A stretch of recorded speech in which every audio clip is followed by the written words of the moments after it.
Good morning, GERO 508.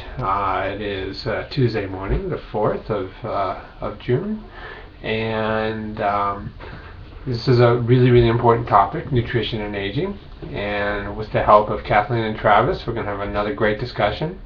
The last discussion was off scale. You guys went Richter in terms of talking about normal physiological aging. It was really fun, and I appreciate all of your input.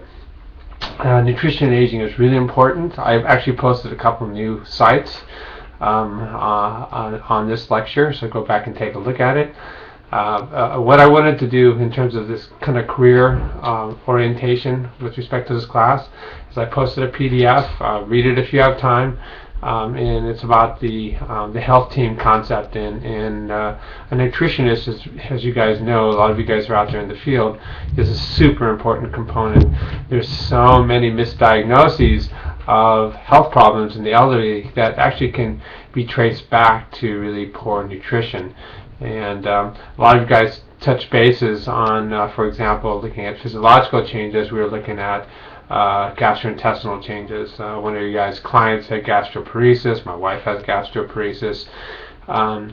So she has to take lots of supplements because of malabsorption. And the most common cause of really kind of a whole spectrum of problems in the aged is vitamin B12 malabsorption, and it's something that you have to really consider, and you have to be aggressive on in terms of treatment.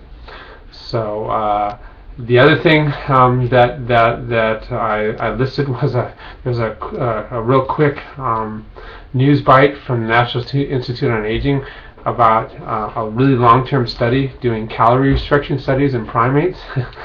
And we've heard a lot about it, about all the health-promoting aspects and longevity aspects, and this study indicated that that wasn't so. So you think about science, you take everything with a grain of salt. You got to understand that academic institutions, there's a lot of promotion. They try to put stuff that's hot in the newswire. It's a business. We hope that people with deep pockets take a look at this newswire, get interested, come running to the University of Southern California and write a big check. Okay, and science is an evolving, ongoing process, so there's still a lot to be found out. Okay, so let's go back to the chapter, and we'll touch on some of the things that are really important that you guys should think about. Again, in dealing with your clients, I mentioned the vitamin B12, super important. What are the hot things that are out there? There have been study after study looking at antioxidants, and one of them that was really neat a couple years back was resveratrol. And this was a natural antioxidant found in red wines. And this is a classic example of what I was talking about earlier, in that some findings said that it was this remarkable magical pill, so to speak, and then more and more studies said, whoa, wait, this thing's not really doing that much.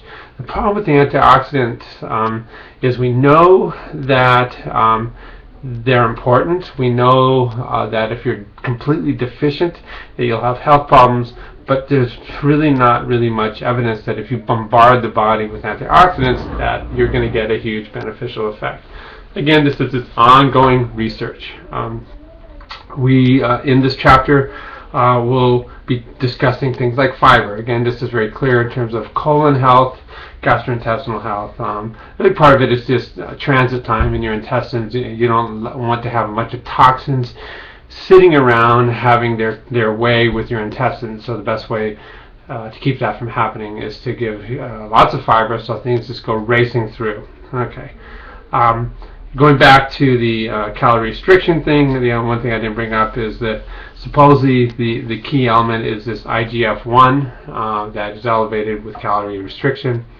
Again, I encourage you guys to look into that on your own.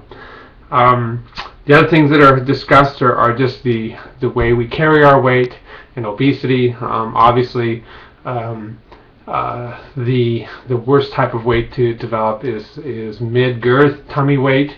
That sends the whole cholesterol-carrying protein scenario into a tizzy. There's a whole pathway that we don't have time to discuss right here, but you end up producing a lot more of the low-density lipoproteins when you have that kind of weight.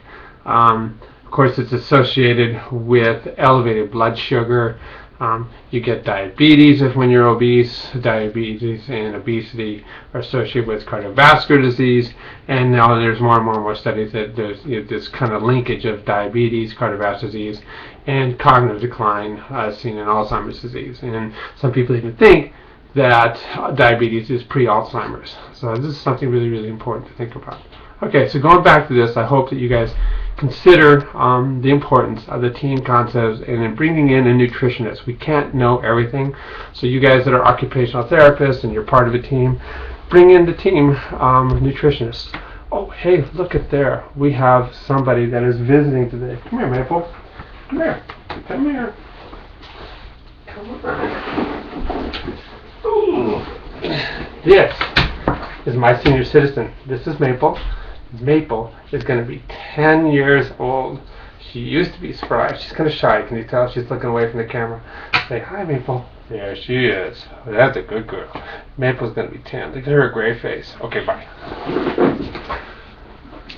Okay, guys. Have a good discussion.